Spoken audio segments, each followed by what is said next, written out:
Ladies and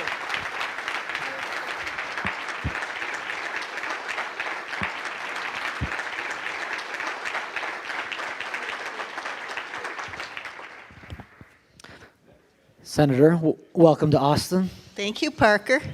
It's an honor for me to be here to facilitate this discussion. I've known Senator Lummis for several years now, before she was a senator. I guess I've probably known you since you were in the U.S. House. But you've become the really leading champion for Bitcoin in the U.S. Congress. And before we talk about some of the work that you're doing, I thought it would be helpful just if you could talk a little bit about what Bitcoin means to you, why you think it's important on a personal level, and if you could just give a little bit of your history and your background before you became a senator and how that's kind of informed some of your views on Bitcoin, that would be really great. Well, Parker, by the way, is my grandson's godfather. So, of course, I've known Parker for a long time, and he's wonderful to my 4-year-old grandson. I was state treasurer of Wyoming, and in that capacity was always looking for good stores of value because we were taking minerals out of the ground, and the state of Wyoming would get a share of the mineral income to invest in its permanent mineral trust fund. The Permanent Mineral Trust Fund then is in a diversified asset allocation and produces annual revenue to the state of Wyoming in the form of interest income, dividends, and capital gains. So we're taking minerals out of the ground, mining them, and then investing them in another long-term permanent asset, which is a diversified asset allocation. And I was always, when I was state treasurer, looking for some assets that would produce short-term revenue and other assets that were a long-term store of value, just like the minerals that were stored underground when they were still in situ.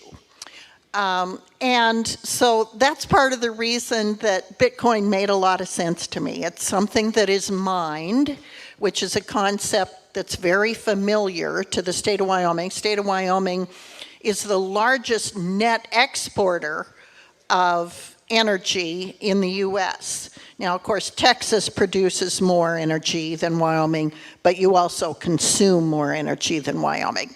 Our small population makes it so Wyoming produces and exports more energy to other states. So then when I started learning about Bitcoin, all of the qualities of Bitcoin just made sense to me. It's something that is mined, that it takes energy to produce, that energy adds to its value because then the Bitcoin is put on the blockchain. And it is a long-term store of value. There will only be 21 million Bitcoin ever mined. So all of these concepts were pretty seamlessly understood, and it just made sense to me. So when my son-in-law first helped me buy a Bitcoin, at least the concept made sense to me, even if as a baby boomer, I'm not the most computer savvy person in the room. So your family, though, also, you're a fourth generation Wyoming cowboy. Mm-hmm. And your family's been in the ranching business. And maybe if you could just talk a little bit about that of work and producing value, and then thinking about that in relation to Bitcoin and needing to also convert the output of labor into Bitcoin, and how you think about it on that personal level. So being in the commodity business, and of course we all know that Bitcoin is a commodity, there is, I'm a rancher, I produce a commodity, I produce cattle. And then we sell them and either into directly into the food market if they're grass-fed, or if the next buyer wants to feed corn to them, then they can fatten them and sell them again as a finished product. So it required a lot of labor, and it required energy. Either energy to produce the hay, put up the hay to feed to the cattle in the winter, in our harsher, long winters, or to truck them to places, to move them, to produce the hay to feed to the horses to move the cattle. All is an energy-based business. And then later, when I was practicing law, I worked for some oil and gas companies. I practiced mineral valuation law. How do you value minerals for the purpose of applying a severance tax rate, a royalty rate, an ad valorem tax rate? So my law practice centered around how do you value minerals. And at its very lowest value, it is at least the cost to produce the mineral. And yes, occasionally minerals would drop below the cost of production, but if it stays there for a sustained period, then that oil and gas well is shut in. The same is true with a coal mine. So finding value in something that is produced from the ground by working people, these are all just concepts that are innate in my nature, and so many things about Bitcoin made perfect sense to me. Yeah, let's give that a hand. On that point, because I think it weaves in your personal kind of background and history with prior to being in the U.S. Congress, working within the state first, or maybe not first, but as a state treasurer, as you were describing. We had a conversation a while back about the idea of that severance tax, but also the concept of when you were explaining your thinking of it around the idea that a mineral can only be taken out of the ground once, and then it's severed, and then in the context of the state and say a permanent fund, that then the primary goal is to preserve the value of that, and that's why you talk about that long-term store of value. I can't remember exactly what it's like, protecting the corpus. But maybe if you could just talk about that idea of like now kind of the connection between your kind of personal background as well as the state, but that idea of matching the permanence of taking a mineral out of the ground and then needing to match kind of the scarcity of that. If you could just relay that. Well, exactly right, Parker. You know, you take, Wyoming has a tax on oil, gas, and coal. But it's only taxed once. It's taxed when it is severed from the ground and sold. And so since it's only taxed once, and it is a depletable resource, we want to make sure that the state of Wyoming has just a little slice of that can be invested long-term to replicate the fact that it is a long-term resource that is now being removed and will not be regenerated. So we want to create a regenerative resource in its place. So the fact that it is now being depleted and removed from the ground is something that the state and its people can enjoy long into the future. So we take that money, we invest it in stocks, bonds, special assets, things like private equity. And we want to have some assets that throw off income and some that are long-term stores of value. And what's so analogous, I believe, to Bitcoin is that long-term store of value. You know, this is long money. This is the money that you want to have in your portfolio so you can be assured that as time goes on, it's going to be there, and it is reliably there. And so taking that mentality and going to the U.S. House of Representatives in 2009, that was when our national debt was just a little over 9 trillion. 9. And I thought that was horrific. I thought the sky was falling at 9 trillion. Yeah, I think it was 4 trillion when I was in high school, and now I don't know. I've lost track. So it was 9 then. I think there were probably 5 or 6 years between high school and 2009. But now where are we today? Yeah, we're over 30 trillion. Now here's the problem. That is our debt to GDP ratio is now 130%, which means the gross domestic product of our nation is smaller than our debt.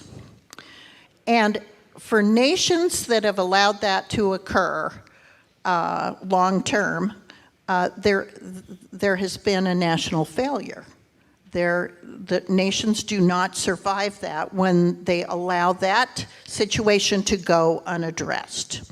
And so one of the things coming back now to Congress, I was in the U.S. House for 8 years that coincided with the Obama presidency. I was back in Wyoming during the Trump presidency, and now I am back in Washington. It's just terrifying to me that we are now to the point where our debt to GDP is 130%, and there's no significant acknowledgement of concern that this is a problem. None. Yeah, that was one thing that Will and I were talking about, or Will brought up to me, but it was a good point about in 2008 or 9 when TARP happened. I think it was 745 billion that people were losing their mind, and then as this has become normalized of just reckless, unfettered, uncontrolled spending has occurred, that people have become numb to it. And now we have a $750 billion Inflation Reduction Act, and I think that's a good maybe place to pivot to.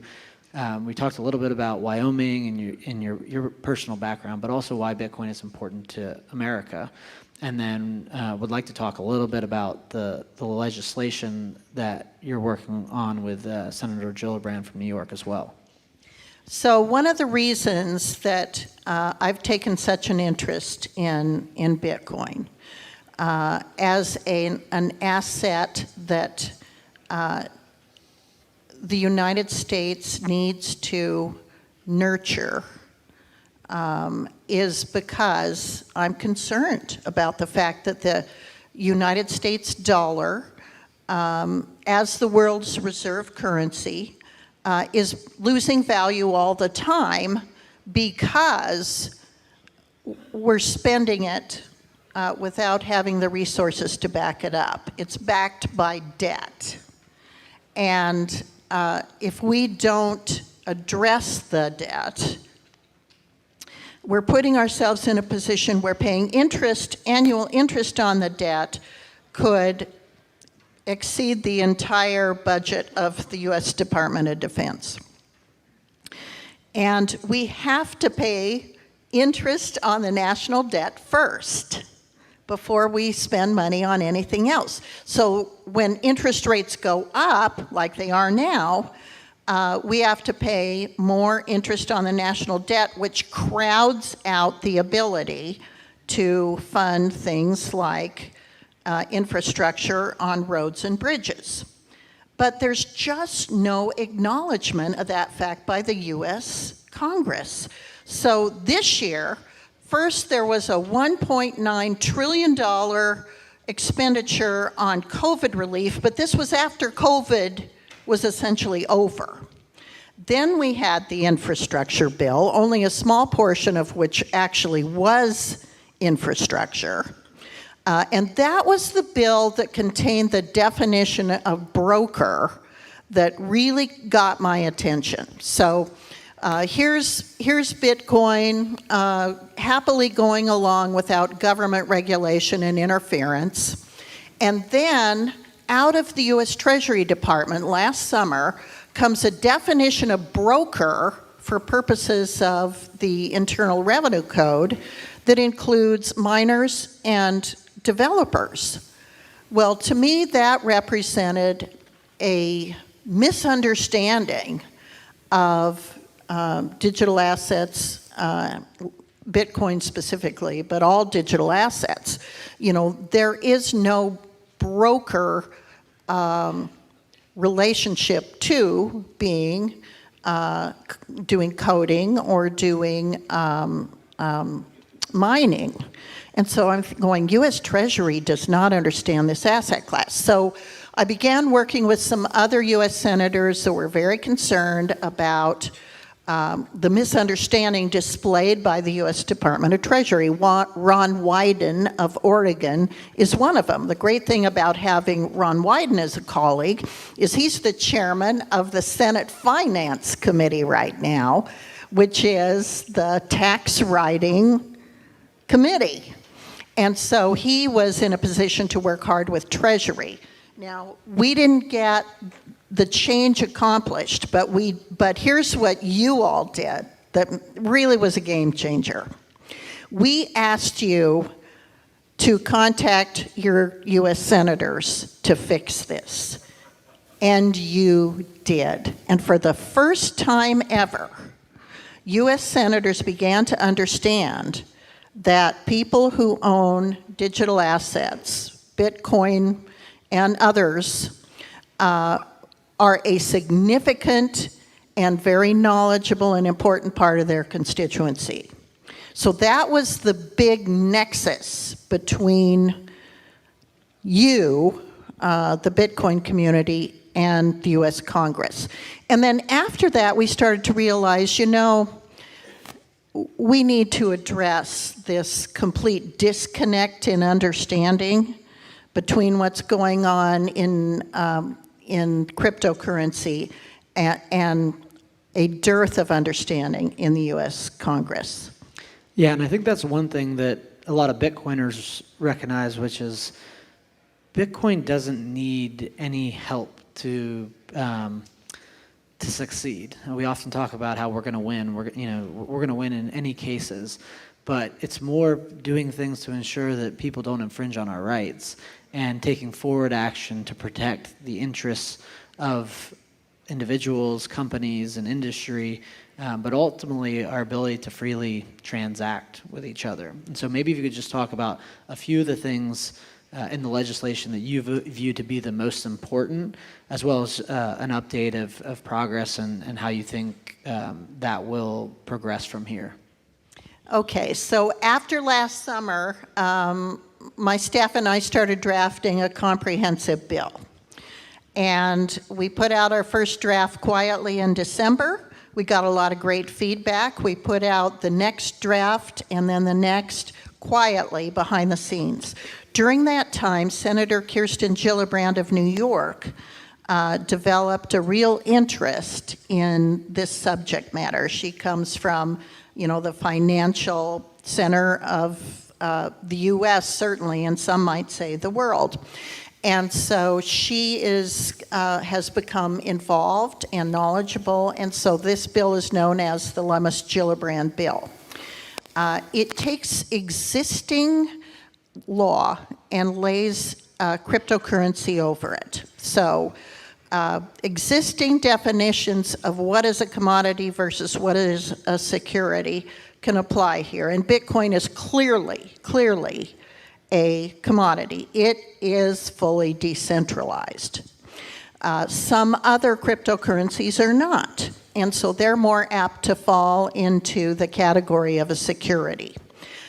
You have members of Congress who think, oh, well, these cryptocurrencies are just used for crime and fraud and scams, and so we've got a lot of education to do.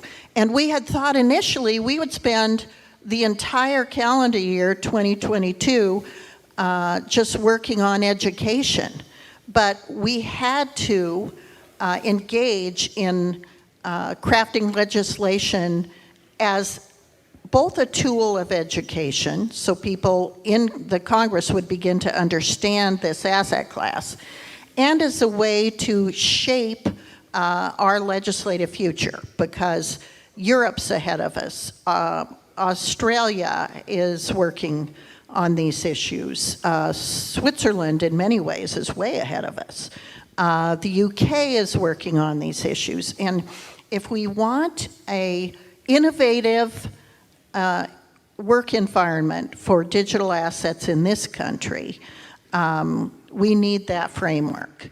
Now, Bitcoin specifically by itself does not. If you never engage with the United States dollar, with our fiat currency, you can blissfully have Bitcoin and interact with other Bitcoin transactions without ever engaging in the US economy. And if you can do that, good on you. But if you ever have to engage with the US economy, with the US dollar, there need to be ways to protect consumers, especially from frauds and scams, most of which occur with altcoins. But since members of Congress don't even know the difference between an altcoin and a Bitcoin, it's important that we lay out this regulatory framework. There is one, Warren Davidson, who does also know, like you, the differences between Bitcoin and altcoins. But one of the things I think in the bill is, and kind of it's part to that point, but maybe in a little bit of a in-between zone, is having a certain transaction size where below that threshold would not trigger a tax event. And we've talked a lot about in the past the promise of the Lightning Network, but whether it's the Lightning Network or other mediums and protocols to be able to further develop the transactional layers on Bitcoin.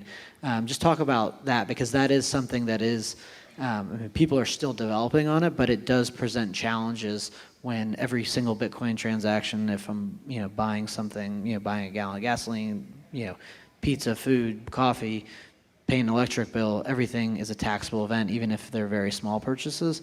So I believe that is part of the bill, and just it is. The bill created what we call de minimis amount. So if you, as the Lightning Network or other means of exchange become more mainstream, we want to make sure that every time you go buy a cup of coffee, that you're not engaged in a taxable event. So the bill was originally drafted, I think at about 1,000 was de minimis, and Treasury keeps ratcheting it down, and now I think they've got it down to $50.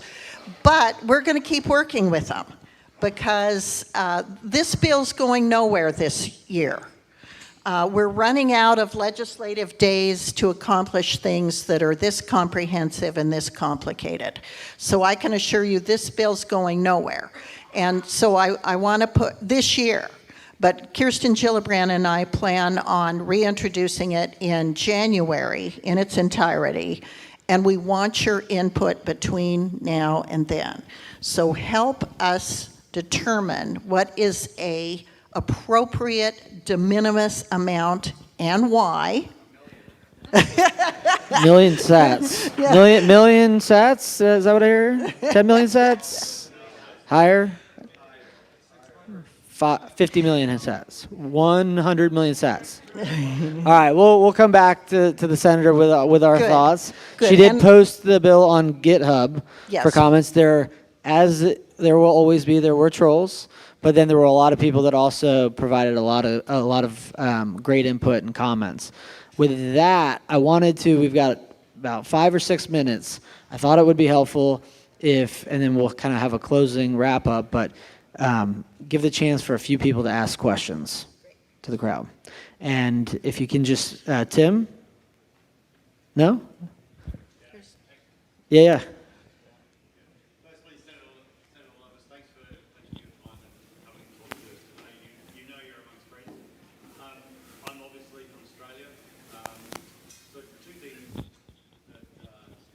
One is we have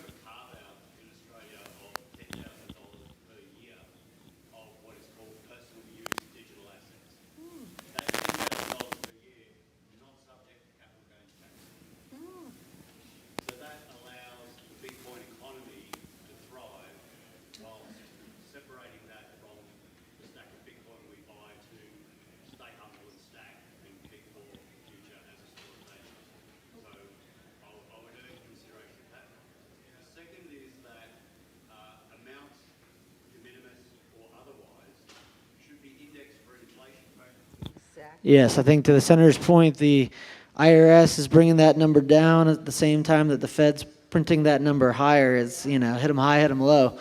But we're going to come back at them with a fixed 21 million supply cap, and everybody else is going to have to change.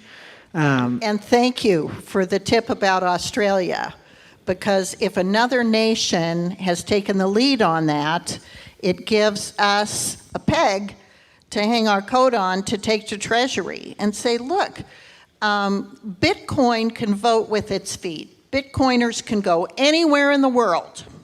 So let's not create an atmosphere here that is hostile. Let's create an atmosphere here that is friendly.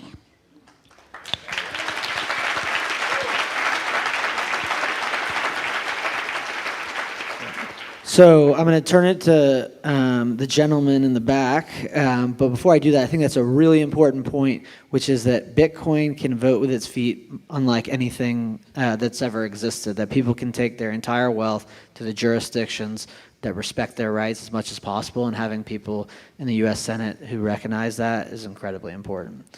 All right, gentleman in the back.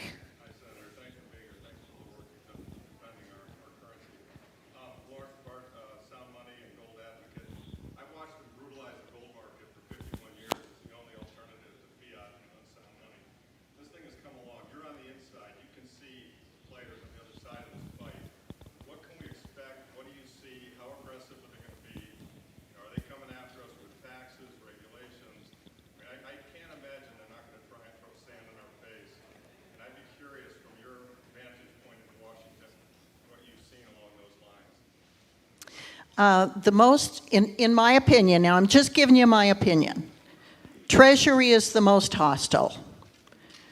Some people point to the SEC as the most hostile. I completely disagree. I think Gary Gensler's much more knowledgeable about this than people give him credit for. And he will say publicly, and has said publicly, Bitcoin is a commodity. And of course, the CFTC, the Commodity Futures Trading Commission, is very pro developing the spot market and futures market for these assets. So I think we're good to go at the Commodity Futures Trading Commission. We've got to some work to do it at the SEC, but the most work is going to be at Treasury. Now, when Janet Yellen became the Treasury Secretary, she was really, I would say, quite hostile. And she has softened her views somewhat, which is encouraging. I suspect that really Gary Gensler has been playing a role in helping soften her views. But she seems to be very close to Elizabeth Warren, and that's a struggle for us. That, I think, is our most rigid opponent. And so we're going to be struggling there. But I think we're making a little bit of progress, maybe not specifically with Senator Warren, but with people that are still in her orbit. It's going to be a heavy lift, especially on the banking committee, which I'm on, because Elizabeth Warren's on banking. I think it's going to be better with the Ag Committee in the Senate, which is where the jurisdiction over the Commodity Futures Trading Commission is. Because Russ Benham, head of the CFTC, is very, very approachable and friendly and happy with this legislation. Senator Gillibrand is on Senate Ag. Senator Stabenow and Bozeman, who are the ranking Republican and the chairman of Senate Ag, are doing their own bill on the CFTC jurisdiction part of this. So, and it's similar to ours, to the Gillibrand-Lummis bill. And so I think we're going to make a lot of progress on the CFTC side, which is going to affect more Bitcoiners than say altcoins. Altcoins are going to all end up over at the SEC and have to struggle with the higher level of scrutiny associated with consumer protection and disclosures that the SEC is really good at. So it's easier to talk to Bitcoin people than some of the other cryptocurrencies about this, because your complete decentralization status is something that federal regulators understand. So our work with Treasury is going to be to, try to keep their mitts off it. And this gentleman who mentioned the Australia $10,000 is, or $10,000, dollars is really giving us some good ideas. So, see, I learn something from you every time I spend time with you. So sometimes I think to myself, oh, people are getting tired of hearing me talk about this. But these kinds of engagements are meaningful because what you say ends up influencing what we do. And I want you to know that. You will make a difference. So please help us make this a better bill. So,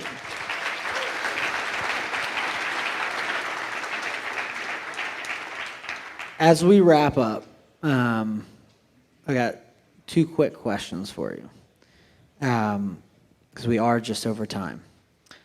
Whenever Senator Warren comes up, I always just point out that Massachusetts produces very little energy, and that in the grand scheme, she is one of 100, but states like Texas and states like Wyoming, the largest energy producers in the country, are going to lead on this initiative, and there are hard economic incentives at play. So first question, which state's treasurer, Texas or Wyoming, is going to put Bitcoin, I don't even know if states technically have balance sheets, but in their general fund? And then two, Marty Bent and I always talk about how we're going to win. Are we going to win? Which state, Texas or Wyoming?